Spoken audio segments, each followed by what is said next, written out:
Against the Ropes podcast.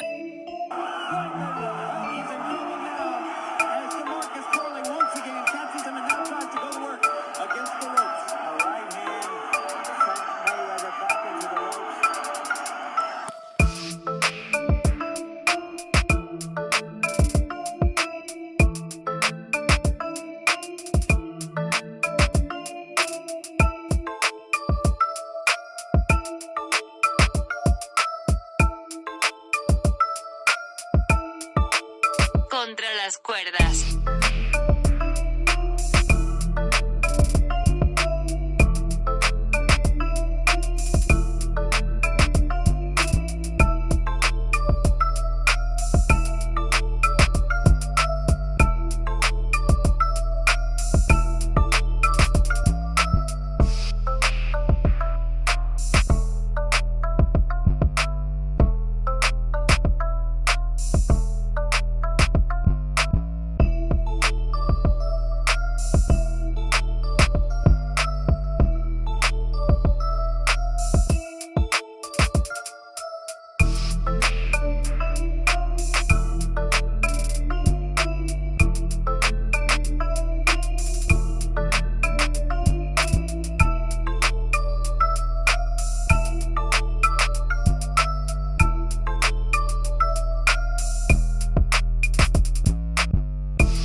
Against the Ropes podcast. Ladies and gentlemen, welcome back. AtR podcast. Gio Garcia here, alongside Christian Mosqueda, back for another episode. Maybe the biggest episode of the year, Chris. Man, we had the biggest week in boxing in a long time. We'll debate it whether this was indeed the biggest card ever or not. Of course, we're talking about that February 22nd Riyadh season card.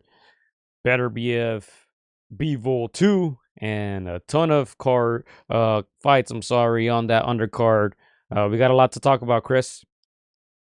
Yeah, no, Gio, I still got a little bit of jet lag, Gio. Obviously, big card, big event, great main event. And yeah, man, where do we start? We have so much to talk about, but yeah, man, let's get started. All right, let's do it. I'm gonna go ahead and pull up what we had on the event.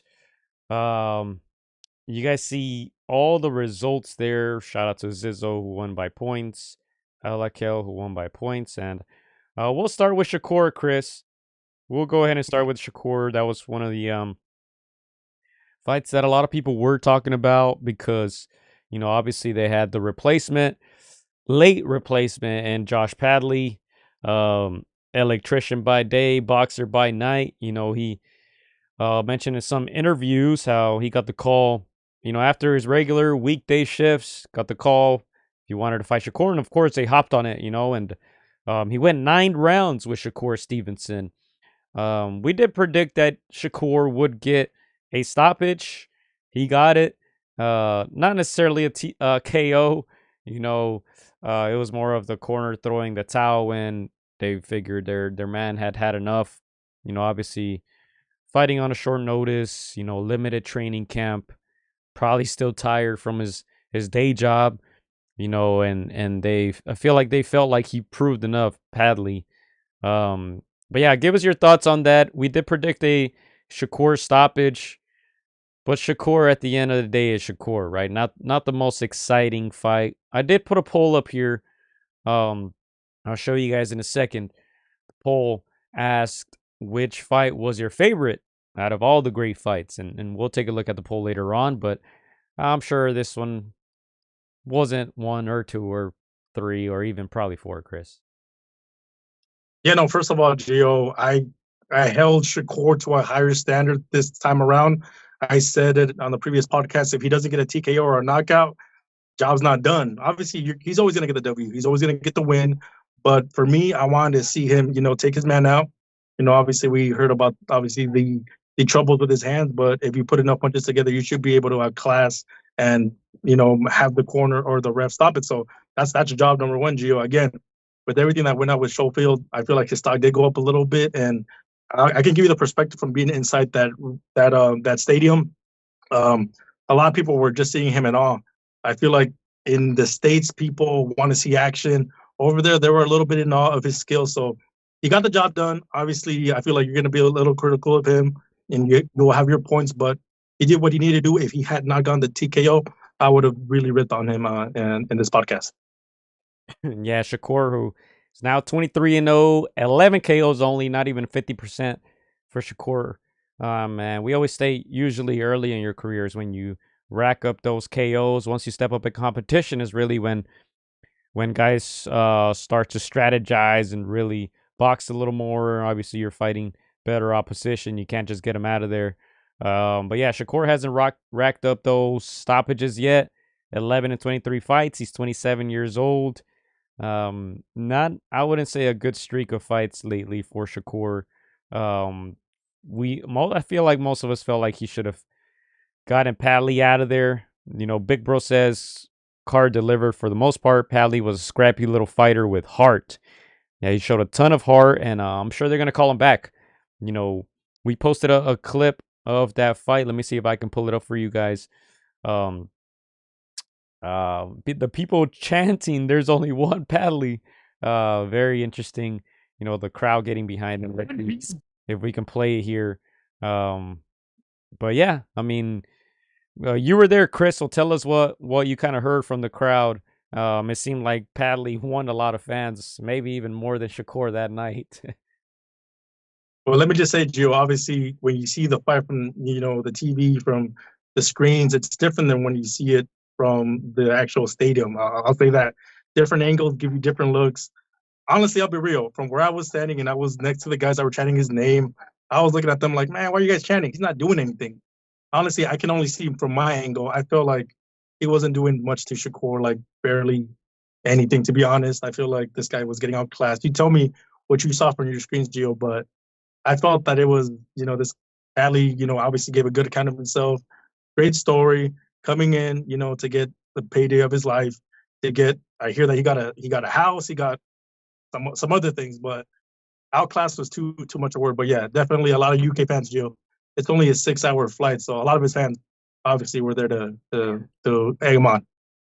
Well, I wouldn't say his fans, Chris. I know there was many other Brits on that card. It was basically a British card, let's be honest. As I mentioned last week, they follow the British board's rules, essentially. So it was just it seemed like a British card place in Saudi Arabia. It wasn't necessarily Great Britain, but yeah, to me, this was a type of fight that you kind of take off. You kind of go get your popcorn ready, use the bathroom.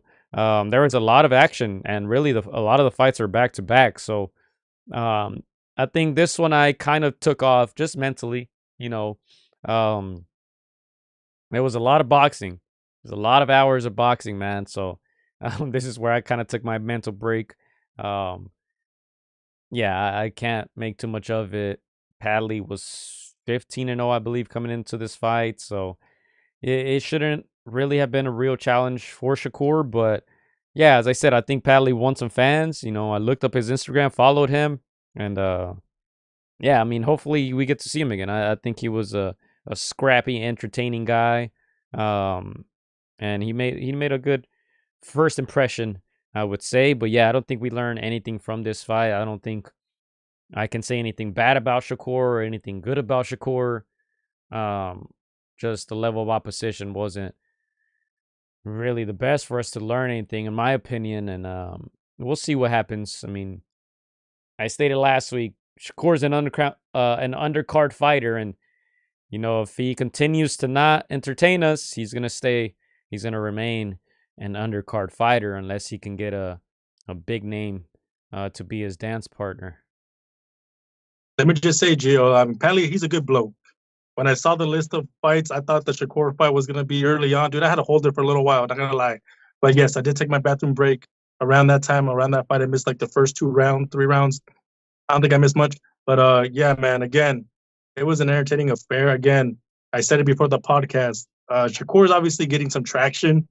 His name is swirling around the social media and the Twitter sphere. But I'm going to predict this because Devin Haney, lost a little bit of his stock, and they're looking at him and Tank to be the next guy.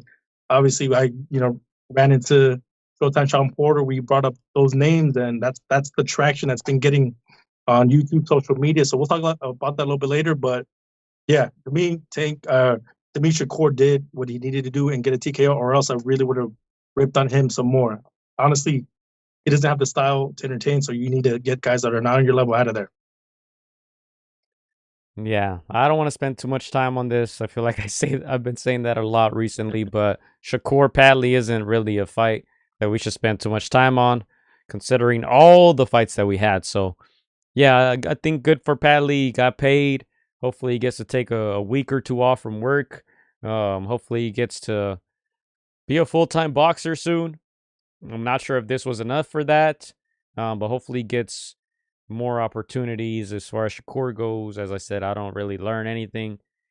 He has been doing a lot of talking, but it's hard to talk when you're fighting relatively unknown guys. And let me tell you this, I don't think Schofield was going to give us much to talk about either. So I think all along I stated this is probably the fight that I didn't care if it was on or not. And at the end of the day, it was somewhat entertaining. I think Padley was able to land a good amount of punches on Shakur, more so than his usual opponents. But yeah, not much there. Let me go ahead and play this clip, and then we can move on to the next one. This is Shakur against Padley.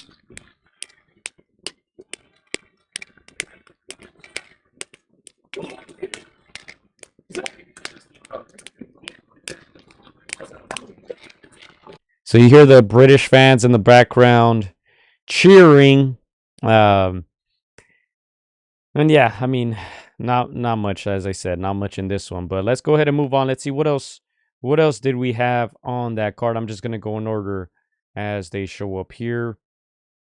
Or let's see. I was gonna say, we'll take a look at the paydays a little bit later. We'll see if Padley can indeed focus full time in boxing a little bit later.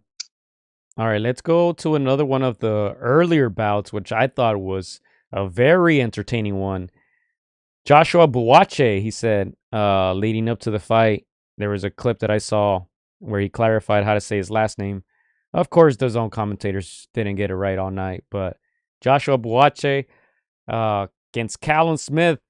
Joshua was coming into the fight undefeated with 13 KOs to his name. 31 years old, Chris. We mentioned that age last week. He only had 19 pro fights at 31. Not the best impression there, but, Callum Smith with his experience, he has a ton more championship experience. Obviously, the fights with Canelo, with Beterbiev, guys like Hassan Amdan, John Ryder. We picked Callum to win this fight, and he did just that.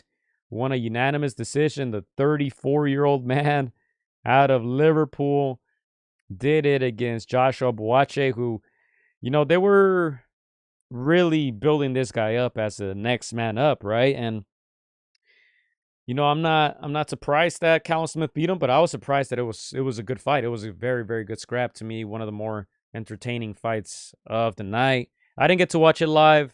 The card started super early out here on the West Coast, but I did go back to it because all I was reading online was that it was one of the better fights. So I definitely went back and watched the full fight, and it didn't disappoint. Yeah, for us, this was 7 p.m. Saudi Arabia time, but and it's pretty early for you guys.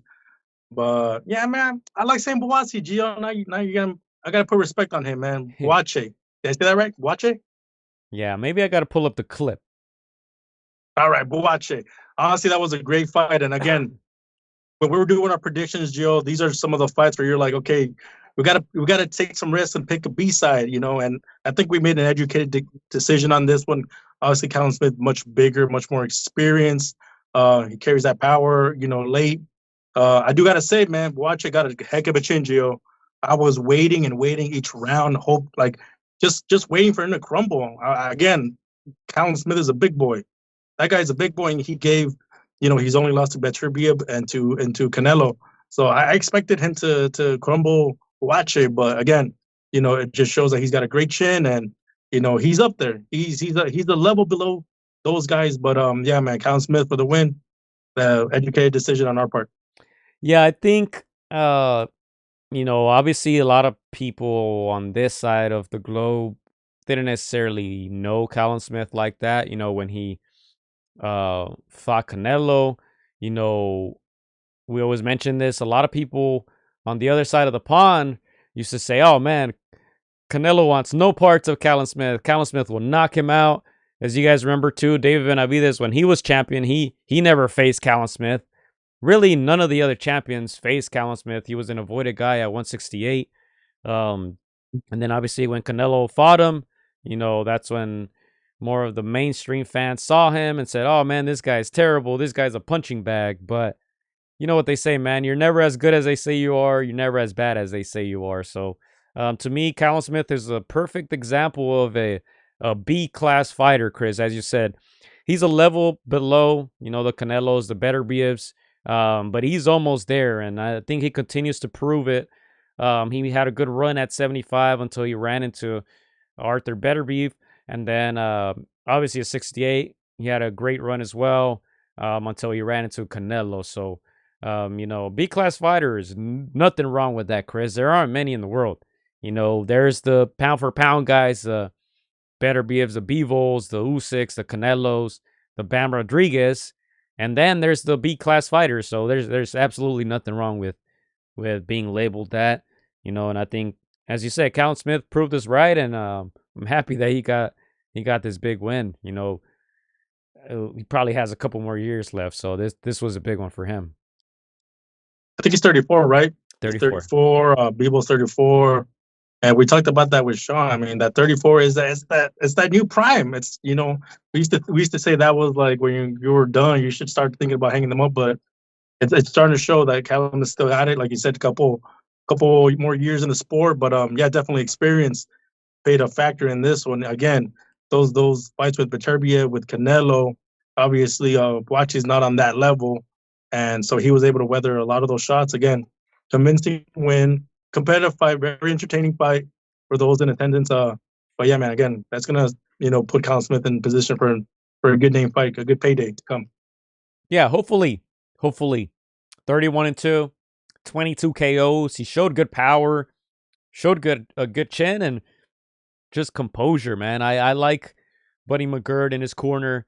I feel like he always gives some good instructions, and yeah, like I said, I think we saw Callum Smith's experience. I really like that he goes down to the body.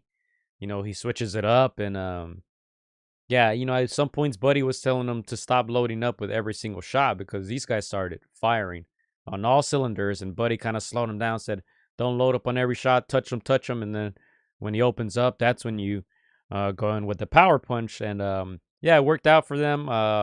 Callum it looked like he got hurt a couple times in this fight too. So it was a great back and forth battle. Really enjoyed this one, Callum Smith and Buache and Callum Smith. Let's see what's next, man. Hopefully he gets another big fight. I think there's still some names out there. 75. He's a big guy, man. 6'3". He did fight at 68 for a while and was dominant there, but I'm liking him at 75, man. He looks powerful. He looks solid. But let's see what else we had, that night. As I said, one of the more entertaining ones, that one. Let's go to Carlos Adames, Hamza Shiraz, Chris. So you predicted Carlos Adames. I predicted Shiraz. None of us got it right. And let me tell you this, man. You should have got this one right. Oh, I couldn't believe when they read the scorecards. Let me see what they read. Adames Shiraz. They had a 114, 115. For Shiraz, 118, 110 for Adames, and 114, 114. Shiraz was undefeated. Adames only had that one loss. I was disappointed in Shiraz. I think he could have done a lot more. Even Turkey was selling him in the corner, but we'll get into that and the whole politics side of this card. But give us your thoughts on this. I'm sure you felt cheated on this one. Let me just say, Gio, when I made my predictions, I took a risk. I knew this card was so competitive. There was going to be one draw, and I picked the wrong draw, Gio. I picked the wrong one. But yeah, for this one, I did feel Adames was going to win. I just thought his power and his experience was too much. And again, Gio, being in the building, the audience told me who won. The audience pretty much said it all. Shiraz, very popular down there with the Muslim background, UK based, kind of, fighter. Obviously, he trains out here in California, but he's got the whole ambassador thing going. He's got the whole backing of everybody on that side. So he's the one that actually got the biggest pop before we got to the main event. Everybody was cheering him on. You saw a lot of that boxing there on display early on, and he kind of got away from it, or he lowered his volume. Obviously, Adames has that experience as a champion. Just kept pushing. Did enough to, in my opinion, win comfortably. Again, I try to always, not always. I don't try, but I always, when I think of somebody that's scoring, for these fighters, I always think that the boxer should get the better of it. But in this case, Shiraz just wasn't, his volume just declined throughout the fight. So Adames, I saw him as a comfortable winner, and I got robbed, man. I got robbed. I should be up. on our prediction scoreboard. Yeah, Big Bro says Shiraz broke his hand, but the trainer failed him, telling him he was up during the middle rounds. Let's see what else. I haven't seen the fight yet, says Adam. Mundo show, but watch it. There's levels, says Big Bro. Adames robbed, says Iceman. Shiraz was hesitant once. Adames slipping and ducking punches to counter. Had Shiraz keep his gun in the holster, says slide and counter. Yeah, I agree with that. That movement threw him off. He started off very well. He's a tall guy for this division at 160, 6'3". He's almost as tall as Callum Smith. Started off well with the jab, was kind of dominant in those first rounds. Just sticking that jab out there and moving, and yeah, that movement really threw him off by Adames, who was moving his head and waist very, very well. And we even saw some clips after the fight where Turkey was over there in Shiraz's corner telling the corner, hey, tell him he's down by 2 rounds. And he basically, trying to tell him, hey, you got to step it up. I know a lot of people didn't like that because it's Turkey. It's the guy who's spending the money. He's essentially the promoter. I know a lot of the comments didn't like that he was telling Shiraz, what was going on there. But yeah, when they read the score cards, I didn't mind the draw, even though it really looked like Adames won the fight. Only reason I didn't mind the draw was because Shiraz is undefeated, and I think he still has a bright future, and I wouldn't mind if they fight again. But yeah, I think Adames should have walked away with this one. He just closed off the fight better, with the head movement, and he was just smart. He did what he had to. He didn't do anything spectacular, but I was more disappointed in Shiraz than anything. But a draw, yeah, this was a bit controversial, in my opinion.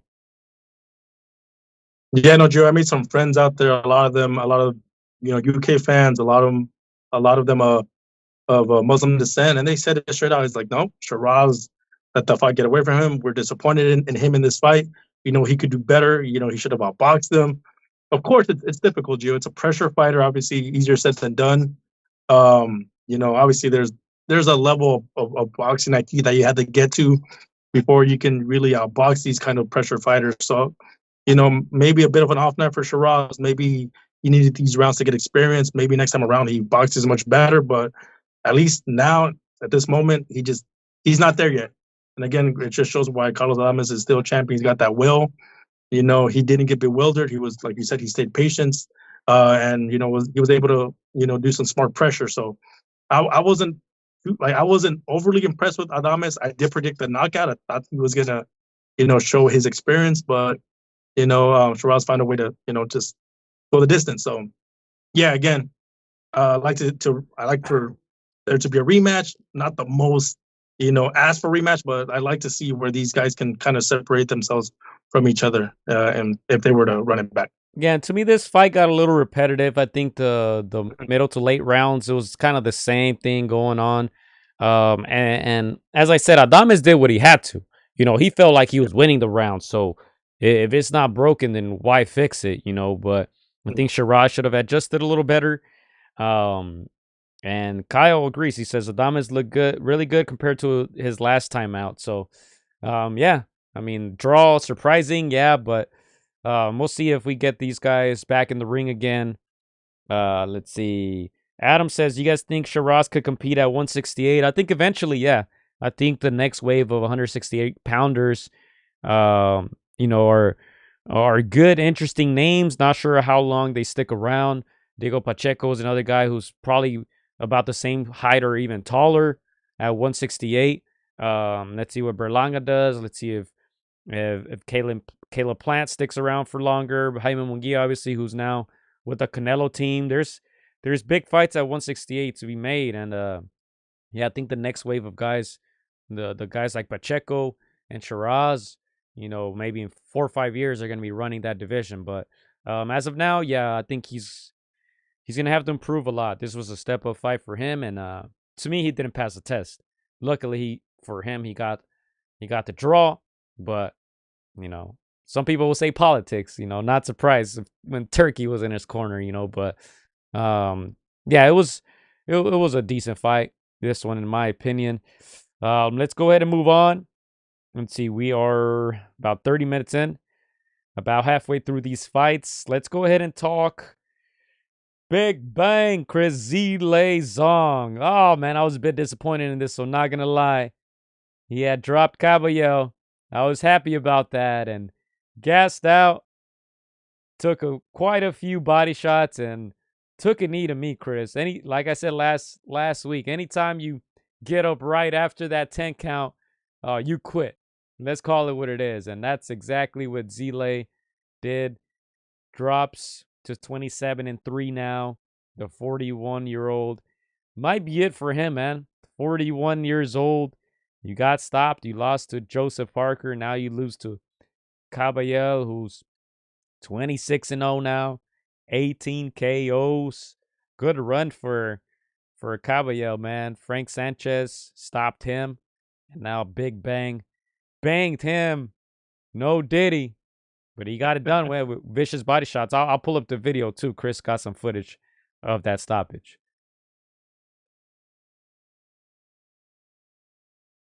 Go ahead, Chris. You're pulling up the footage, bro. I'm pulling it up. Again, you can talk in the meantime. This is one of the entertaining ones, Gio. Obviously, the pre-fight, trash talk, respectfully trash talk, entertaining trash talk. This was one that I was looking forward to. Again, when I was making my predictions, Gio, sometimes I look at, will the experience be too much for the younger fighter? Sometimes I'm like, this is for the younger fighter, the less experienced fighter is going to find a way. He's just got more. I took a risk on this one. I felt Caballero with his clean, undefeated record, very polished, great win over the Cuban there. I think that made me feel like he should win this one. I got nervous when he dropped. I got nervous when he got dropped by Big Bang.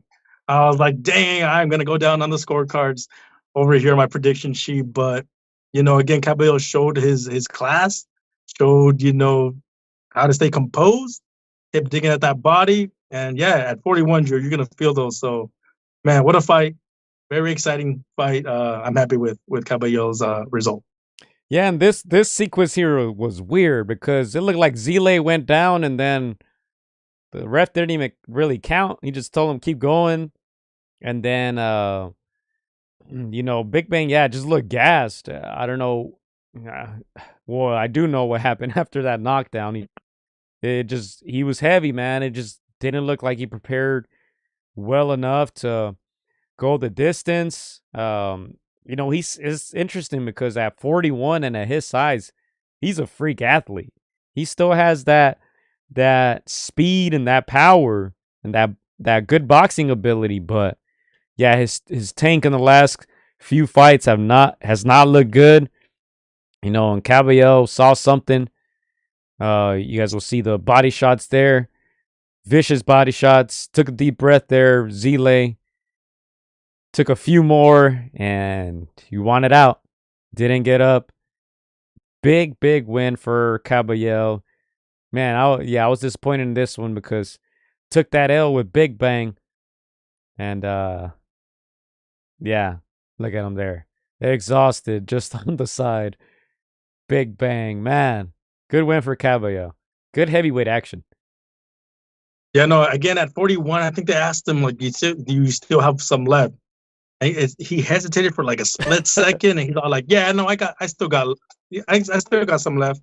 It took me that split second to be like, oh, maybe he doesn't. Maybe he doesn't. And again, maybe I was overreading, but I was like, I got to go with the clean record. Caballero, Caballero doesn't know how to lose, at least not yet. Zhang does. Again, I was nervous with this one, Gio. Again, when I saw Caballero fall, I was like, he's going to take him out. Again, they don't call him Big Bang for no reason. So, yeah, man, again, great fight, great action. I think it was one of the fights that early on still was starting to steal the show. So, obviously, the heavyweights always punch, man. There's always action. But, yeah, man, happy for Caballero.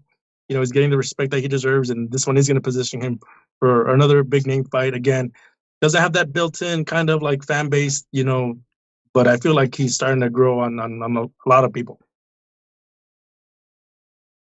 Zhang no gas tank says Iceman. The Giant Slayer says Big Bro. Zhang gassed after 2 rounds.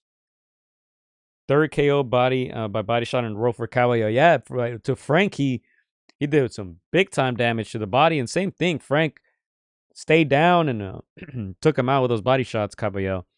Zhang does run out of gas quick, says Adam. Once Caballero made adjustments starting in that second round and body shots, it was all downhill for Big Bang, says Slight Encounter. I was about to say the same thing, says Kyle. He switched up after round 1. Caballero will go to Usyk to the body, says Iceman.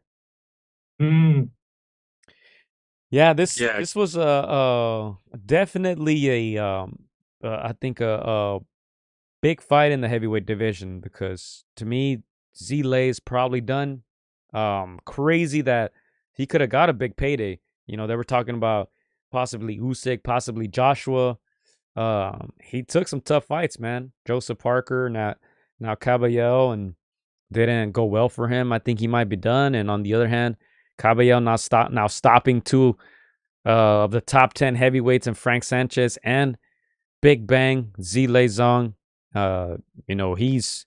He's there, man. We'll get into Parker Bakole next, but yeah, I think that those are my final thoughts on this one.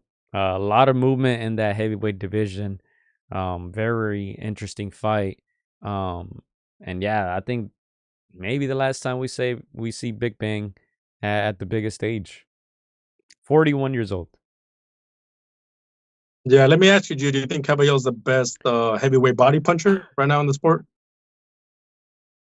Man, I feel like surprisingly, I was thinking about this. All those elite guys or top guys, they all really go to the body. When you think about Usyk, when you think about Fury, they go to the body a lot. It's kind of the new wave of these heavyweights who can really box. Zile goes to the body. Bakole goes to the body.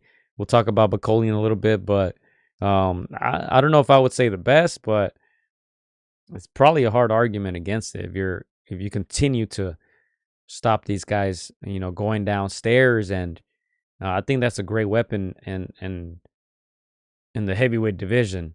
We saw what Daniel Triple D Dubois did to Usyk. Unfortunately for him, they called it a low blow, but yeah, anytime you're hitting that hard to somebody's soft midsection, that's an important weapon. Yeah, I think Caballero is probably another fight away from bridging a title shot, but he's definitely on the way again. Impressive form. Still very young, right, Gio? I think he's in 20s. But again, yeah, very impressive. Again, I rolled the dice with my prediction, Gio, and I'm happy I did. Again, I like Big Bang. I love Zhang. And I agree with you that this is probably, at 41, he's not gonna get another title shot unless they see him as just a journeyman or kind of gatekeeper kind of guy. But yeah, man, Cabello sets himself up for bigger and better things. 32 years old he is, Cabello. Okay. All right. All right, so yeah, let's go ahead and move on to the other heavyweight fights. Oh man, this one was surprising all around, man, because Martin Bakole literally didn't even make the weigh-ins, Chris. He was still traveling. That's how much of a short notice he received. He wore Daniel Dubois' gloves to the fight. Let me see if I can pull that up for you guys. Oh, that's we'll talk about that one in a little bit. I'm going to go ahead and pull up the picture. He wore Daniel Dubois' gloves, and I believe he wore the same outfit as the one where he stopped Anderson in. Let me see. Right here, you see it. You see the triple D initials on his gloves. I'm assuming some people were saying, oh, he didn't even have time to pack. No, I'm assuming they had already agreed on the gloves. They usually agree on the gloves before the fight. So these were probably the gloves that were already checked and all that and signed off on. So I don't think Bakole cared. I think he just wanted to get in there. Obviously, with such short notice, didn't make the weigh-ins in time. He was very, very heavy. Some people on his team were saying that he was in the Congo and his team was in the UK, so they didn't even train together. They weren't training together. Some people were saying that they were just trying to psych out Joseph Parker. But look, the fact of the matter is he came in there very, very heavy. He looked decent. I was surprised that he was just trying to walk Parker down. At times he had some success. He was able to sneak in some good uppercuts in there. I'll go ahead and play the video for you guys. The footage that Chris got there from the arena. But yeah, that punch was a punch that, I was watching it again, and Parker threw that punch several times in this round. And if you guys notice, when he actually landed the punch, I don't even think Bakole did anything wrong. His head was off to the side. Here it goes. His head was off to the side and the punch grazed him. Messed up his equilibrium. He stated that he wanted to continue. He had about a minute left in the round, like 50 seconds or so. His corner threw in the towel already. That probably tells us that they knew they didn't really have any preparation for this one and didn't really trust Bakole to continue, with the limited training, with the limited just game plan, limited everything really. But it's going to show here in slow motion. His head was off to the side, left hand was up, and he just got grazed at the top of his head. He actually landed a punch, I believe, too, on Parker in that sequence. But yeah, that took him out. It's surprising to me because Parker isn't known as a power puncher, but man, what a big punch, and what a way to stop Bakole. See that again there, slow motion. Yeah, no, again, Gio, I don't know if you guys felt the same sentiments, but that building just erupted. Obviously, we knew that Bakole was coming in super last replacement. Like you said, didn't even have time to probably pack a full suitcase. It's only there for a day, but the whole building just kind of erupted. Again, we know Bakole as the boogeyman. We know that, even though he might come in last minute, he might get outboxed. We didn't anticipate this early. So yeah, man, it was a shock. You can see Parker's team just come out running. They know it was a dangerous match. It's you prepare for one guy, you're not really thinking about this guy and his style. So they were. I'm sure they were nervous, Gio. They may not admit it, but you see them running out. They were happy that Parker, took him out, shocked the world in a sense with the second round, knockout. So yeah, man. Let me ask you this, Gio. Do you think it was a smart decision for Bakole to take this fight, or do you feel like it's gonna hurt him down the line? Well, obviously, it wasn't, because he got stopped. I like that he took the fight, though. I think, Bakole's not a young man.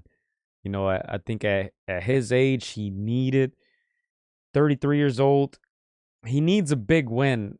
So far, stopping Anderson, yeah, made a lot of noise, but I don't think they could have said no to this. Um, I read somewhere that he made like, I don't know, 400K, half a milli, something like that, which a lot of people said they expected him to make more.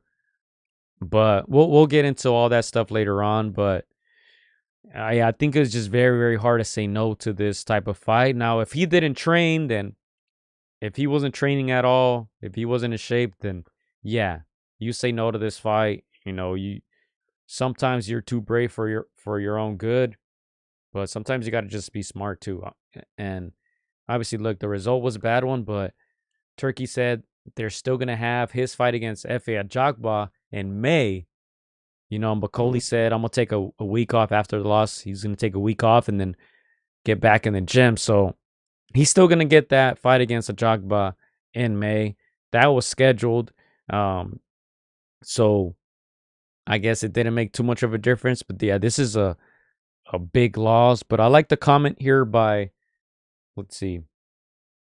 I like the comment here by Adam. He says, I don't think Bakole's done.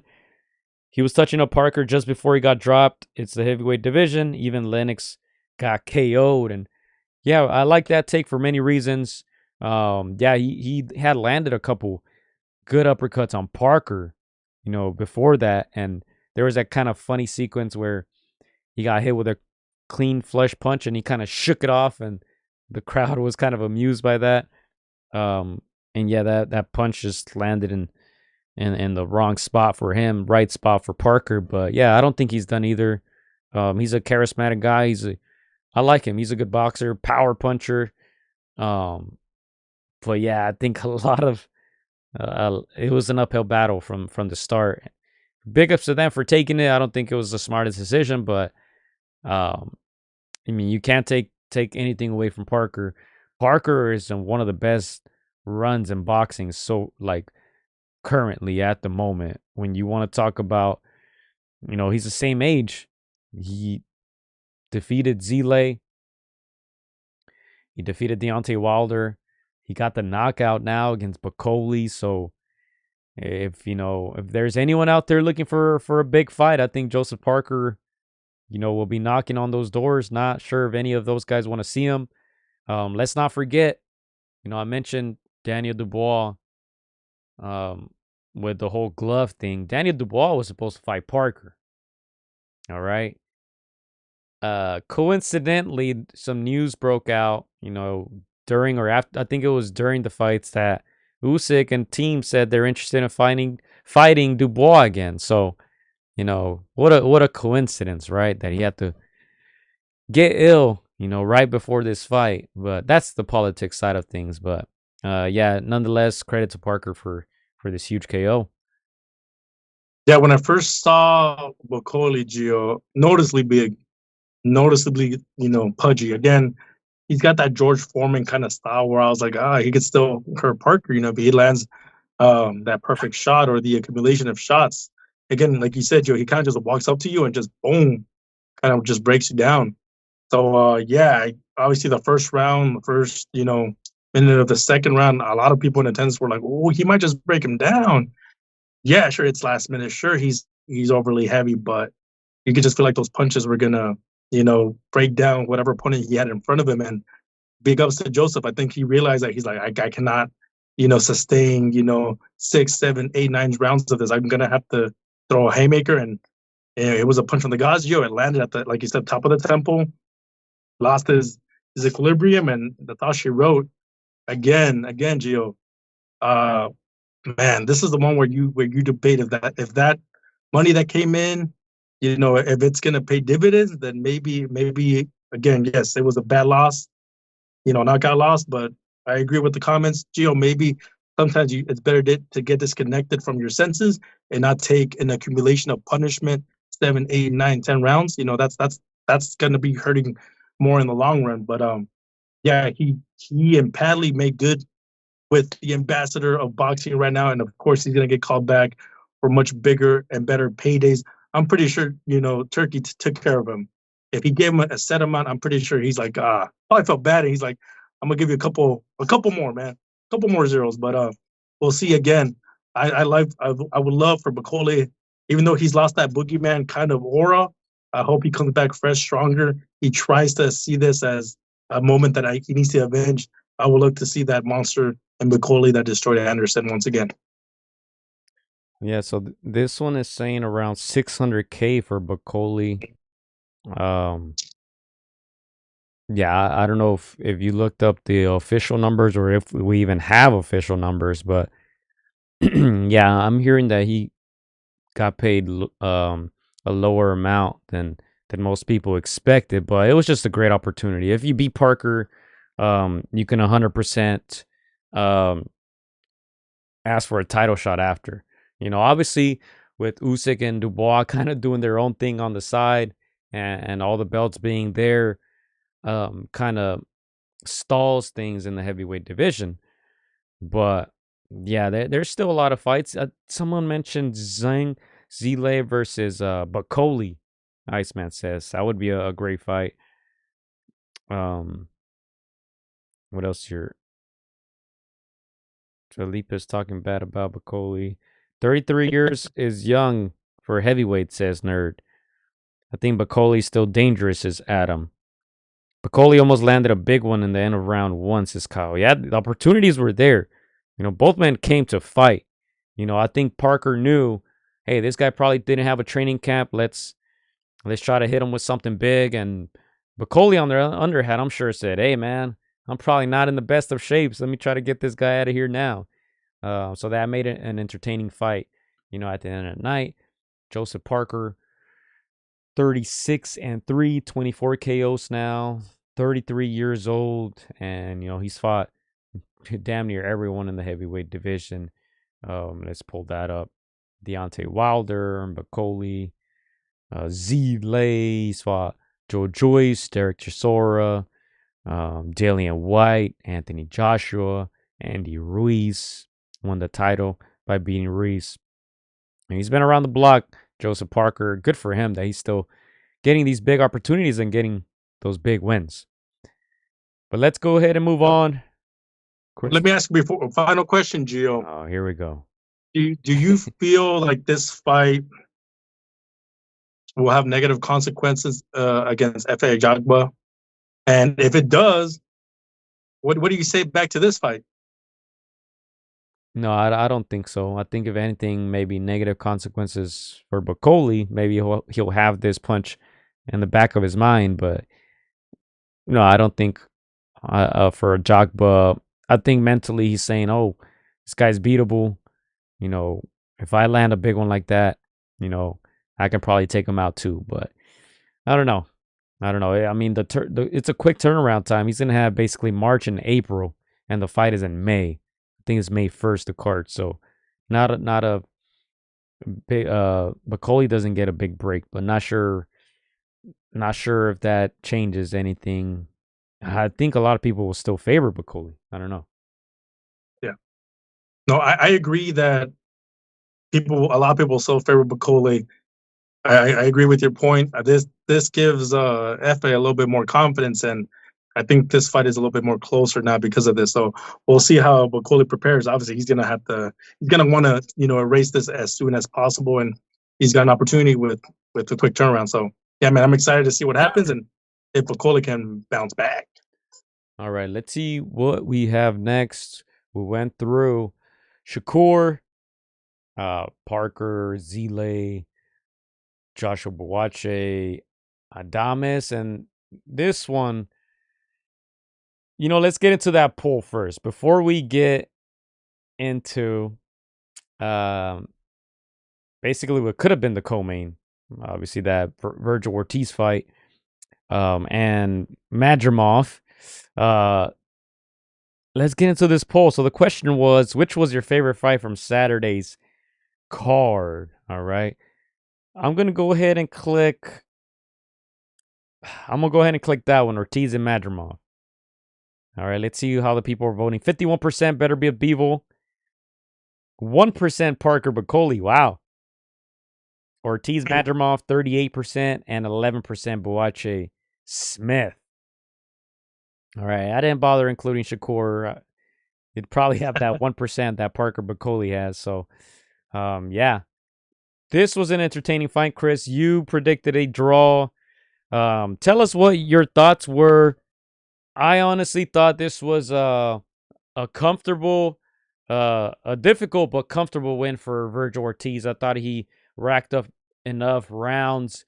At times, he looked like he was going to get the stoppage against Israil Madrimov.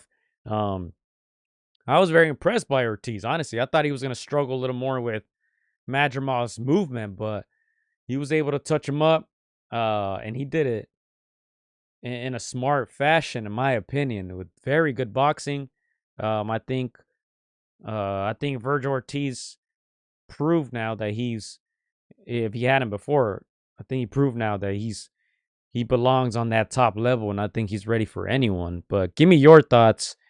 You, as I said, predicted a draw. So, were you surprised?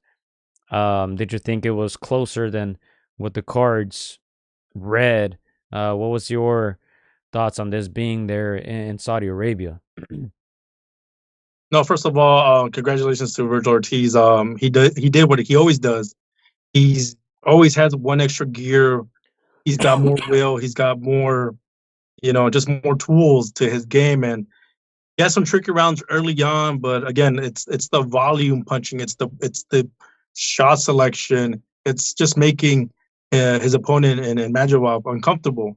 And I feel like he just started taking away, started knocking out the wall, started chopping down the tree, and just made Madrimov uncomfortable. Maybe from the fourth, fifth round on. Again, I agree with you, Gio. I thought Madrimov was going to go down from a body shot again. Vergil's not knocking people out the way he did in the lower weight divisions. There's a limit to where his power, brings you a knockout. But he was definitely touching up Madrimov, hurting him to the body, maybe second guessing himself here and there. So again, just an impressive performance from Vergil Ortiz. You saw his face; he was getting touched up, but he just kept coming and coming and coming. That's what Joel Diaz said. And again, great fight, good competitive scrap. But Vergil just a little bit more in the engine, and it saw him through the end. Yeah, and obviously Terrence Crawford was there, Chris, and you knew the comparisons were going to be evident.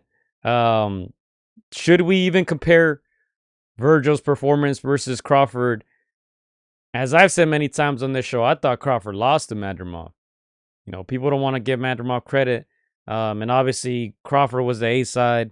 On a turkey card, he wasn't going to lose, but was this more impressive, keeping that fight in mind?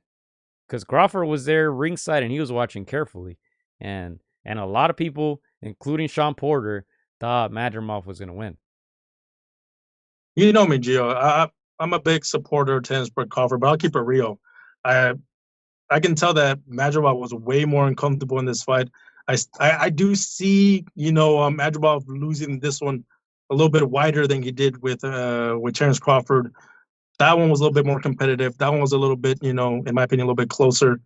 I still feel Terrence won that one by 2-3 rounds. I know some people had it wider, some people had it closer. But this one was clearly Vergil more comfortable, even though he was getting touched. Again, you saw his face in this fight, but it didn't matter because he was landing 4-1 shots in this fight and stuff. So again, much more comfortable fight for Vergil Ortiz, and much more uncomfortable fight for Israil Madrimov. Let me ask you, what were your thoughts overall when you compare these two fights? Well, I'm going to get my hate on, so I don't know why you asked me.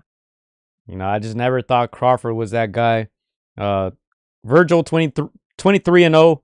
Now 21 KOs, 26 years old, and a good series of wins. The Bochuk win was a very good one, even though it was very close. Got dropped in that one, pulled through, and this Madrimov one, probably even better, man. Big ups to Madrimov for staying on his feet. Those vicious body punches that he took by Vergil, man. Once that the head opened up. It was game over for Madrimov. I thought it was wider. I didn't give Madrimov too many rounds. the commentators were tripping. I don't know what the hell they were smoking, opium. I don't know what they were smoking out there, but they made it seem like this was a close fight. And they made it seem like it could have been a draw at the end. But luckily, luckily they're not judges. But yeah, I thought it was a very impressive win. It's just, I think more than ever, I'm convinced by Vergil's power. If you take a look back at that Madrimov Crawford fight, Madrimov couldn't miss with that straight right. You know, he wasn't against the ropes as much against Crawford as he was against Vergil. I think Vergil found a way to push him back, even with all the movement. He found a way to slow him down, something Crawford didn't do all fight. So, yeah, I think to me this proved, like I said, if he hadn't proved it before, to me it proves it now that Vergil Ortiz belongs on that level. I think he's ready for anyone, everyone. To me, his boxing was what really impressed me the most. Aside from the power, his boxing, he stayed composed. And yeah, I think to me, Vergil graduated. Big Bro said Madrimov tried using the sickness excuse, and Vergil Sr. replied saying that Vergil had a back injury and still pulled through.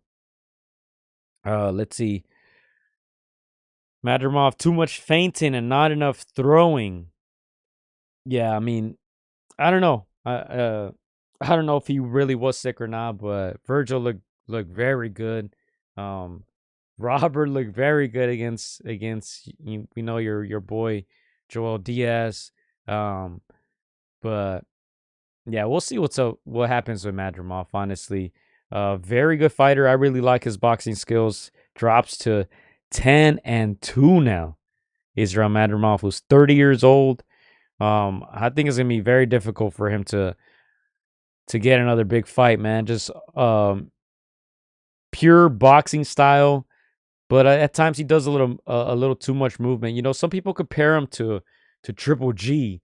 I compare him more to Dmitry Bivol, the way that they move and throw some of the punches. But yeah, I think he moved a little too much in this one, and great win for Vergil Ortiz, who 154, he's looking more dangerous than ever. Yeah, again, impressive performance from Vergil Gio. Again, I feel like he just separated himself more in this fight than Madrimov in that fight with Terrence Crawford. And I know you asked Gio, did I know if he was sick? I'm gonna have to keep that to myself because we gotta be respectful. But if you guys want to know the answers, we have a paywall. No, just kidding. No, again, yeah, man. Again, there's always gonna be things that happen, Gio, when people go into the ring, when fighters go into the ring, they never go into 100%. We know that. Whether it's the hands like Shakur, whether it's sickness, whether, no one's ever 100%. So again, I don't know if they said that to excuse themselves. I don't think they're the type to do that.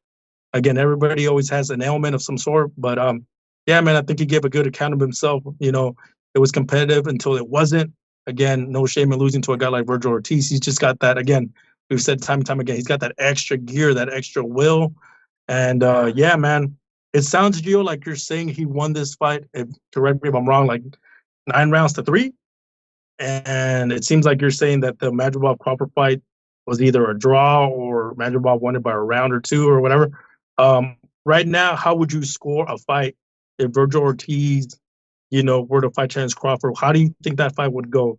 Would it go 7-5? Would it go 8-4? How do you think that fight plays out right now? Man, it don't matter. Crawford will get knocked out. Oh, you think a knockout? He'll get stopped. Do you think it seems like right now it's the best time? Obviously, they have the common opponent in Madrimov, and obviously we know that Terrence is lighting himself up to fight Canelo in September. Do you think we see that fight in December? Do you think it happens, or do you think it won't happen? And if it happens, it's going to happen in next year. I don't think Crawford is fighting any of the top guys at 154 or 160. We saw how long it took him to fight the top guy at 47. So, yeah, I think he's going for a payday now against Canelo. He probably retires after that, honestly. But yeah, I don't think this fight happens. Somebody give Felipe a hug, man. This guy's asking for attention. Hey, I'm not gonna give you attention. Somebody give Felipe a hug.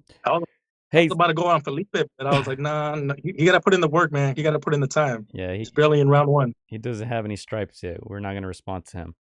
Doesn't even Somebody said Zhu against Madrimov. Now, hey, there's some news about Zhu. He's coming back. Let's see, where is it? Let me look for it. But Tim Zhu's coming back. All right, he's gonna fight Joey Spencer, Chris. I don't know if you saw that. I saw that. Yeah.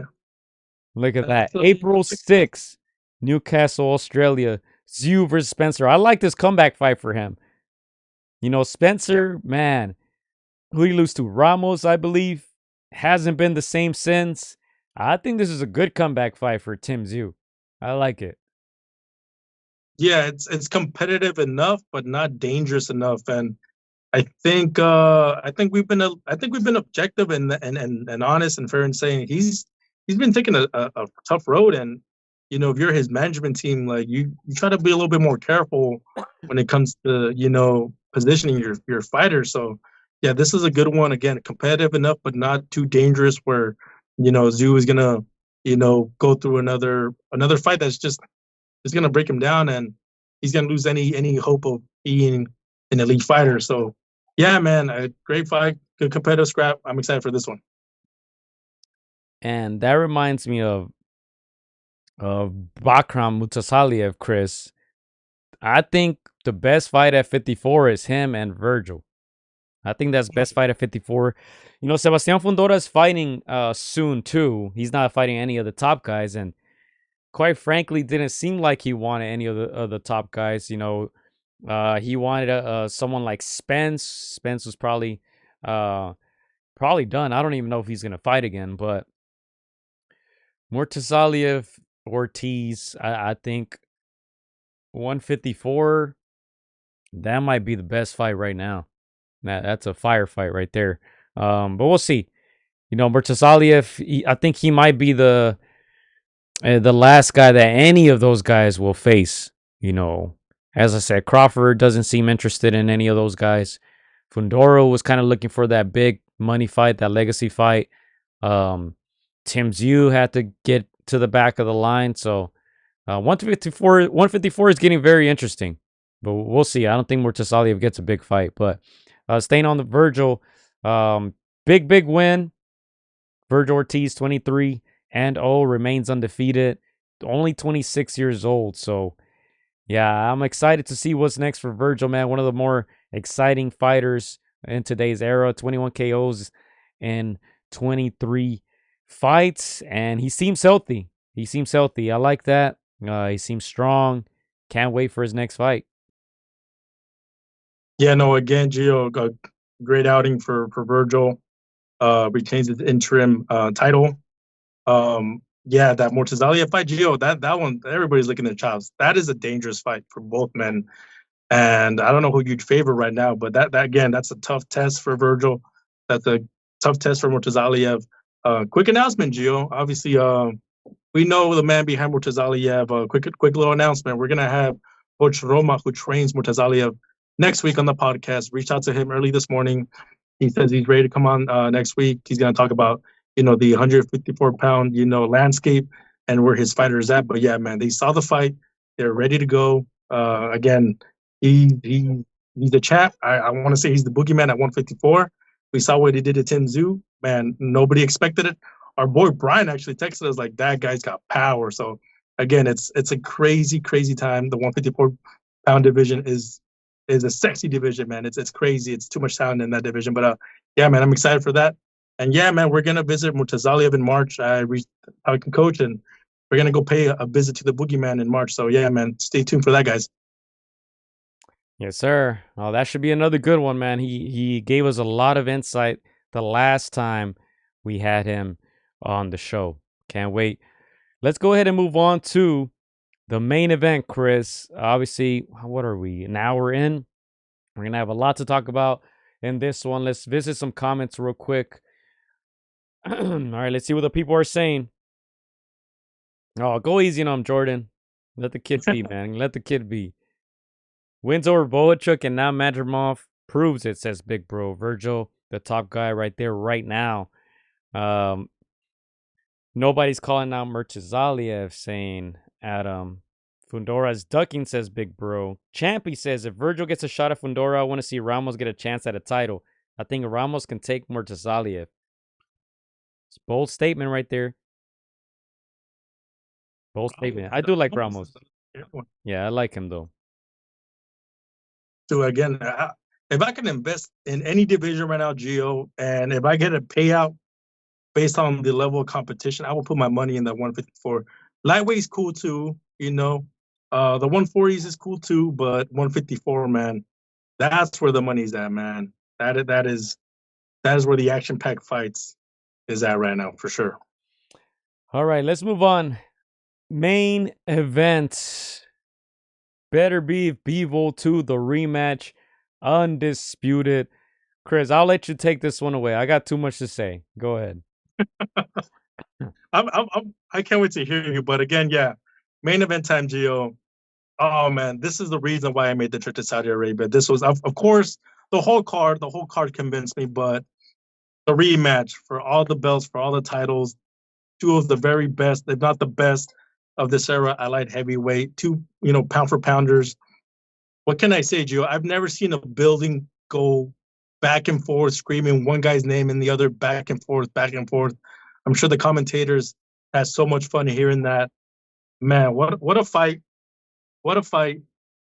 I got my pick right, obviously. I went for Bivol. I thought that he was, going to walk out with the decision, but I wasn't fully convinced.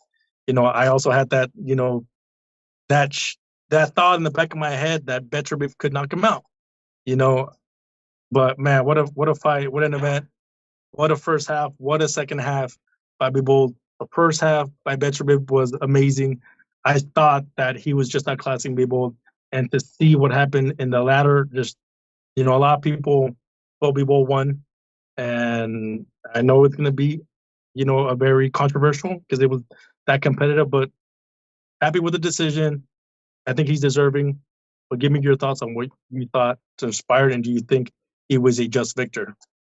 So 115, 113, 116, 112, and 114, 114. The exact same cards as the last time they faced each other. Beterbiev got the nod in that one, and surprise, surprise, Bivol gets this one, right? We talked about it last week, how they were already talking about the trilogy. So, yeah, I think everything went to script. We're watching it here in my living room, and literally no one was surprised. As soon as the fight ended, or before the fight even ended, we're like, yeah, they're gonna give it a Bivol and call for the other rematch. So I'm not surprised. Look, my prediction was that Beterbiev was gonna get a KO. I think he needed a KO to win this fight. No way they were gonna score it for him. And that's all I can really say. I don't want to get in trouble by Turkey, man. I mean, how did you score it, Gio? Did you feel Bivol won? Like, honestly, how did you score it?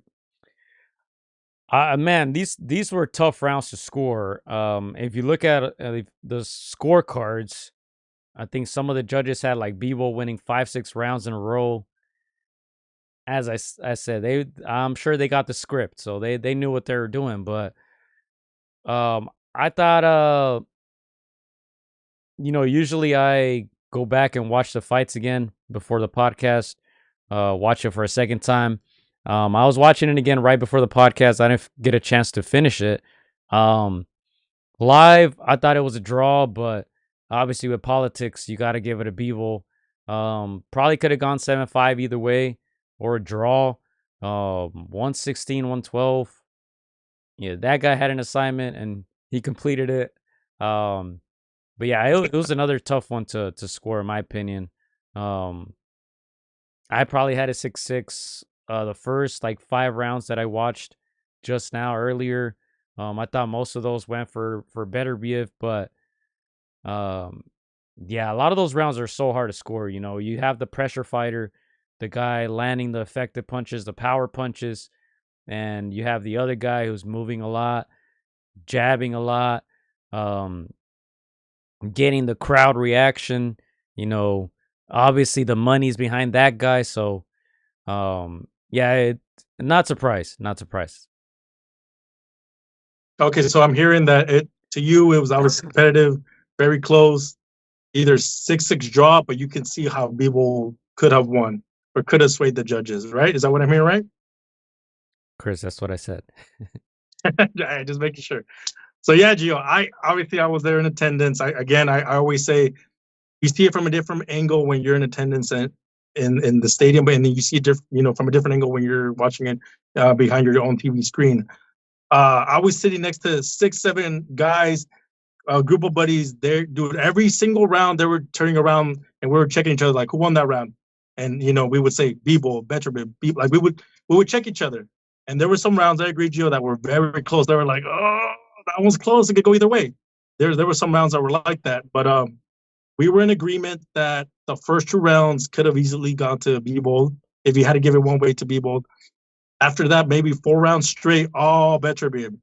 All the guys were like, yeah, Beterbiev. Yeah, and it was in that time, Joe, I was like, dude, he's like, I don't think Bivol's gonna make it. I think it was from round 3 all the way to 6 and part of 7 where I was like, this hole is too big. Beterbiev is gonna knock him out.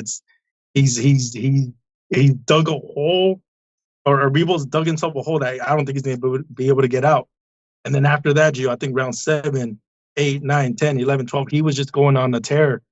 Not hurting him the way Beterbiev was, touching him up, but like doing just enough to escape with the rounds, the clean punches, the effective punches, taking an extra half step back just enough to avoid the punches. There was a punch here or there that obviously that Beterbiev was always going to land, but all in all, it was like almost a clean sheet towards the end. And we were just going back and forth with the guys. I was like, dude, he's coming back round after round after round. And at the end, I saw Bivol the victor 7-5. So again, I didn't think it was gonna happen. If you told me the first 6 rounds, like, oh, Bivol won, I would have been like, you're lying. There's no way. Beterbiev is just killing him, and deserved victor. Bivol wept the second half of that fight. Yeah, to me, this was a lot similar to the first fight.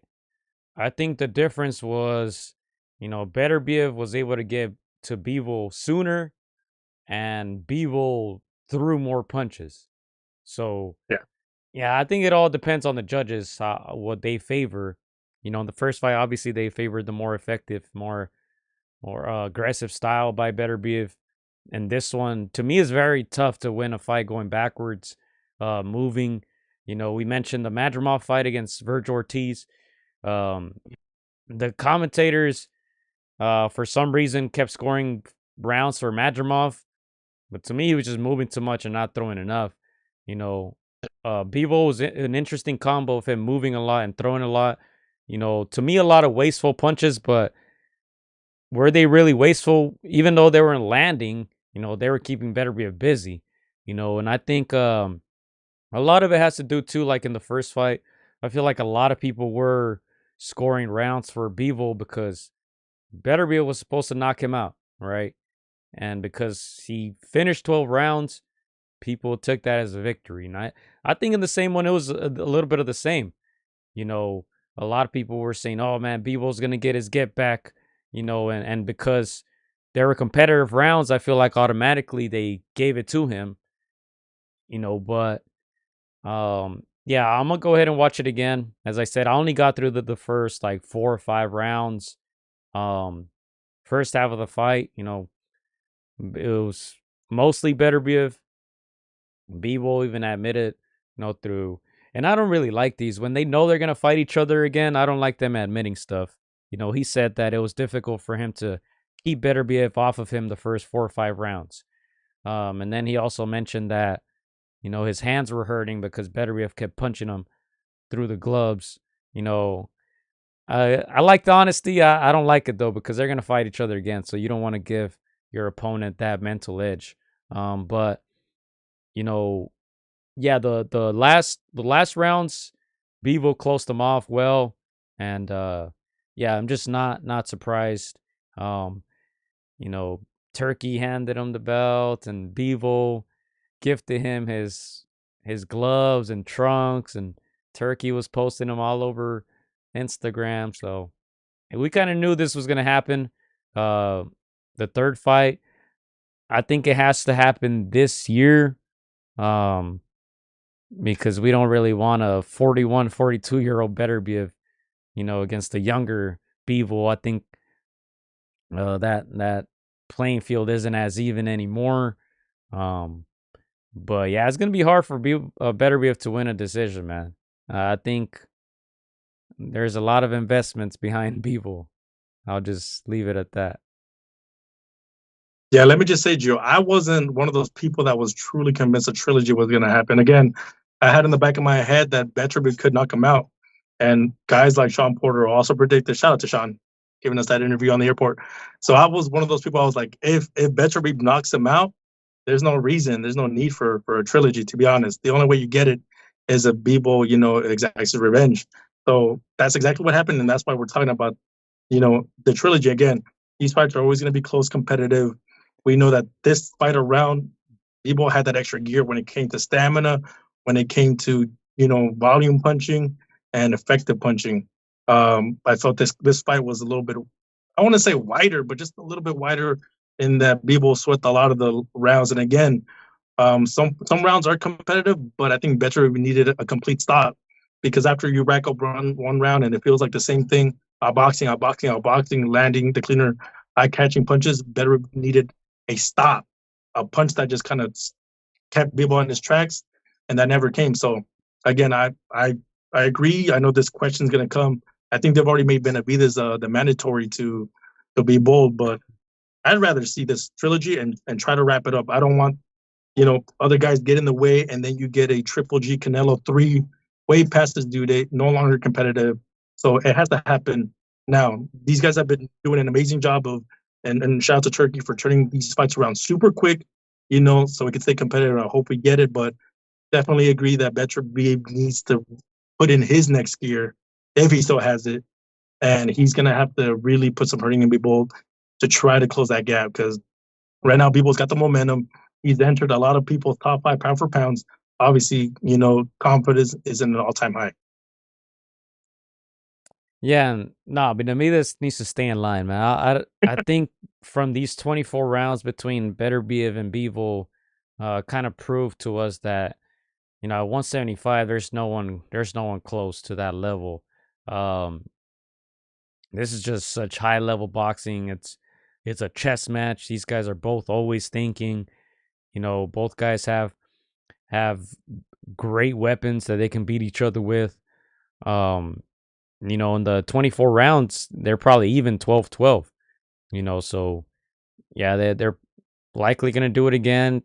We can get into the purses and all that stuff, because the reported loss from that Crawford Madrimov fight. Obviously, both guys are not really relevant, like in the world of sports. Like, no one really knows Crawford or Madrimov, but there was a lot of money behind that LA show.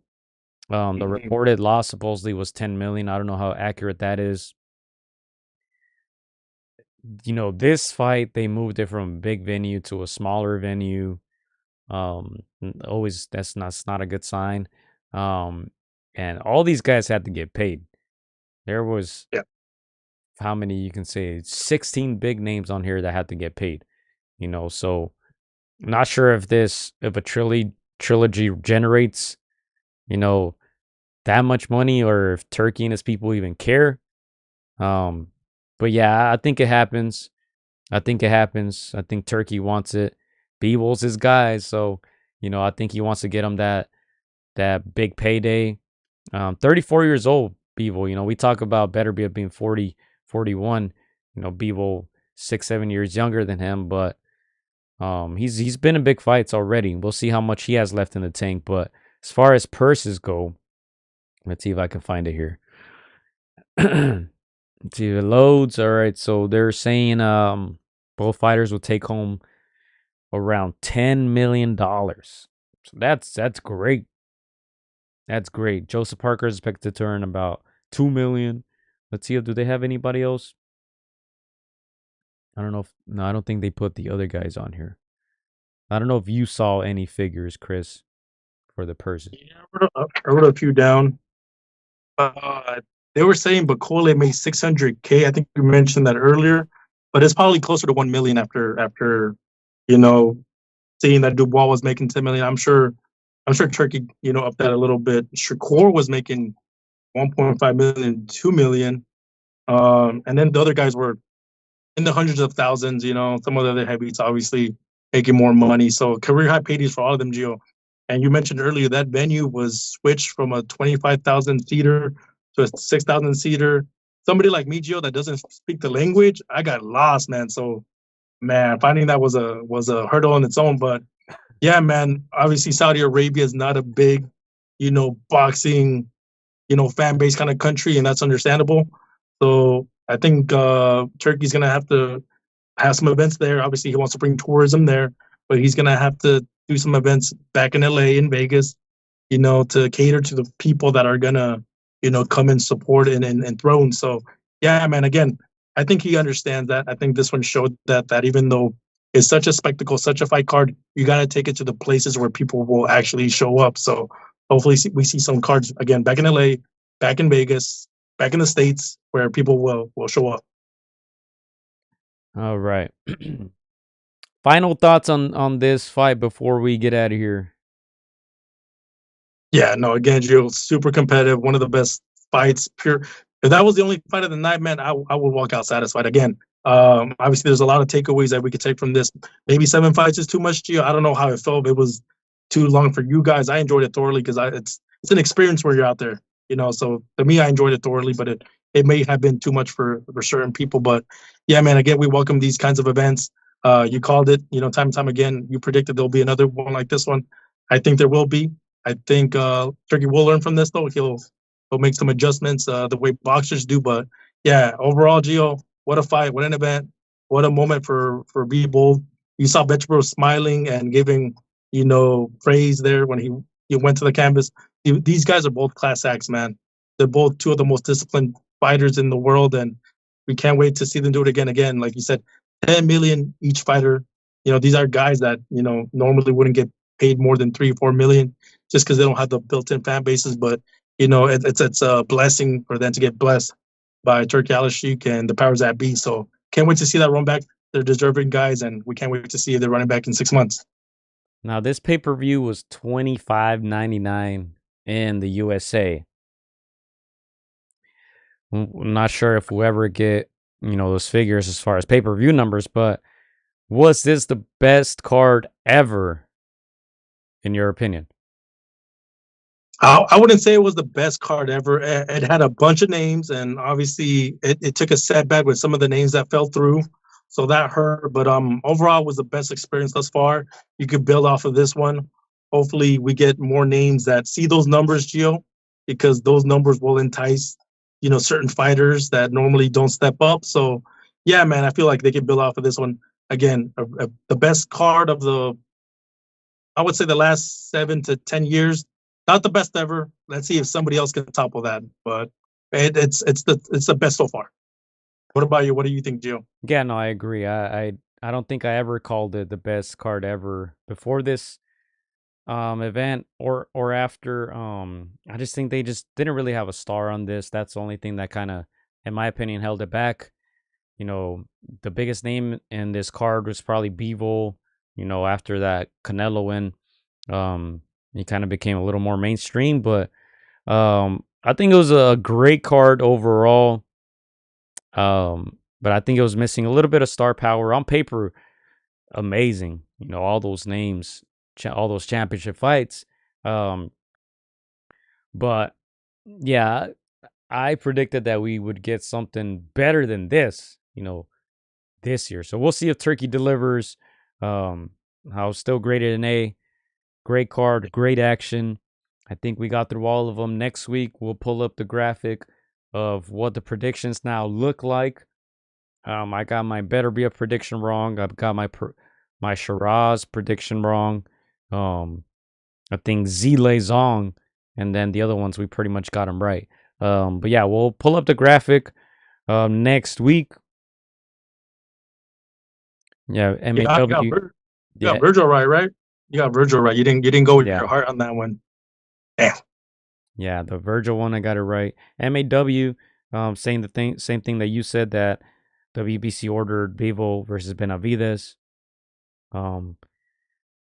We'll see, man. At the end of the day, Turkey's in charge. So if Turkey wants a trilogy, Turkey will get a trilogy. All right. So we'll see what happens. But let's go through the calendar real quick. So let me ask you, Joe, real quick. I'll put you on the We're spot. getting out of here soon, Chris. Make it quick.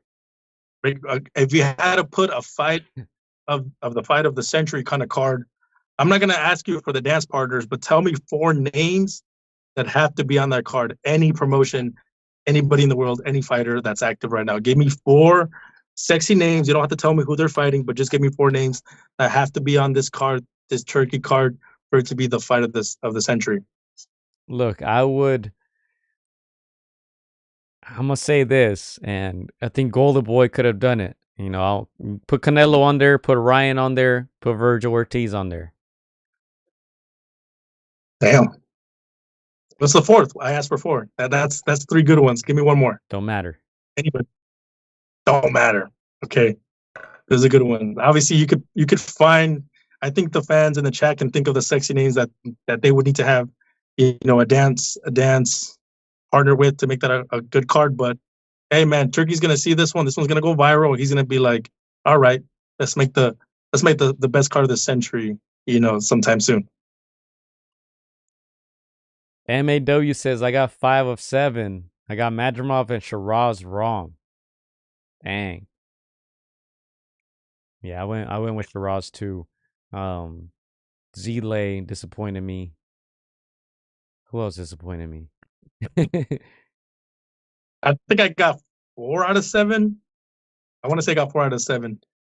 Hey, but it's better than Showtime Sean. Sean went 0-3. Shout out to Sean.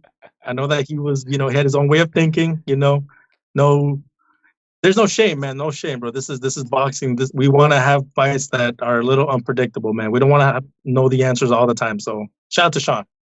Yeah, Sean Porter had Bakole, I think, by KO. He had Madrimov winning. And you guys can check out all those interviews that Chris did. Chris caught Sean Porter in Amsterdam at the airport.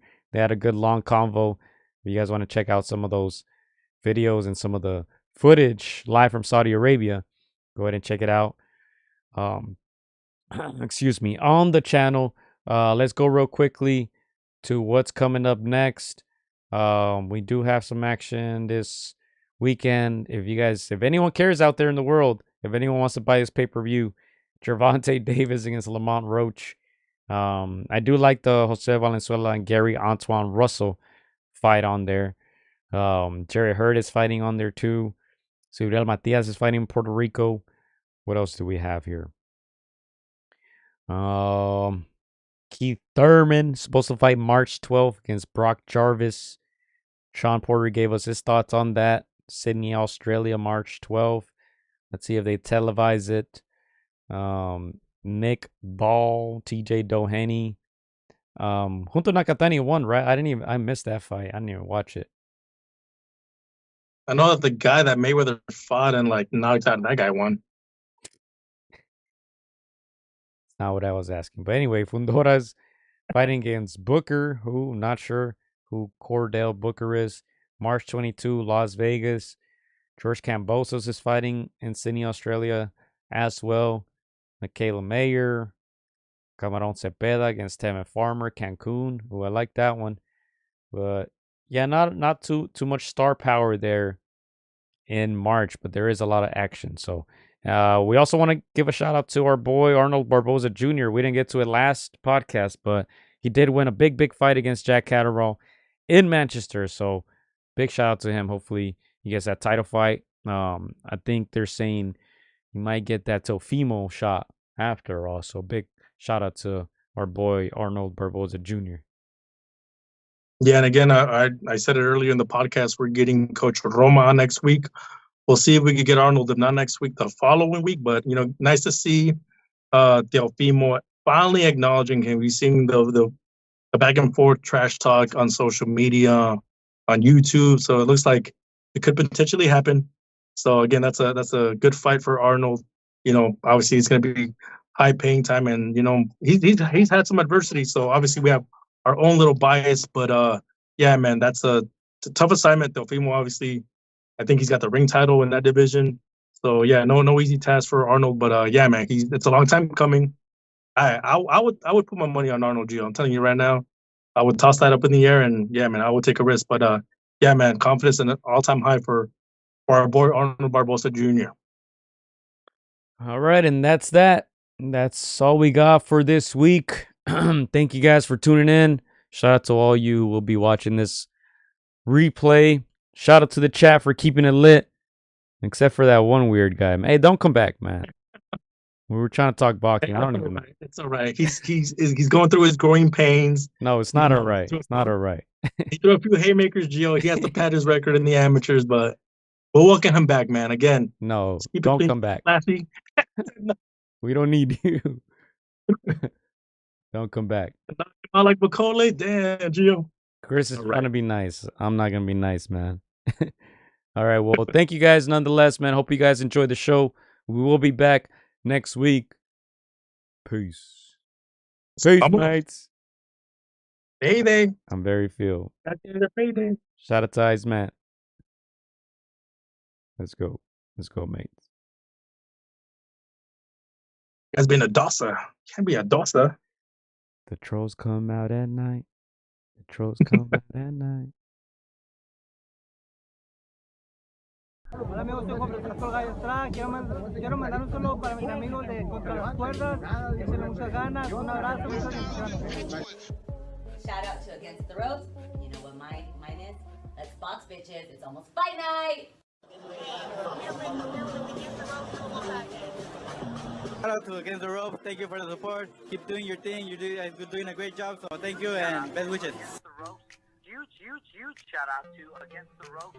Against the Ropes. Shout out to Against the Ropes. Thank you guys for the interview, and hope to see you guys soon. Against the Ropes, always doing the right thing. Shout out to Against the Ropes, man. I appreciate you guys for having me, taking the time out y'all day. Against the Ropes, #1. Freddie Roach. Thank you very much.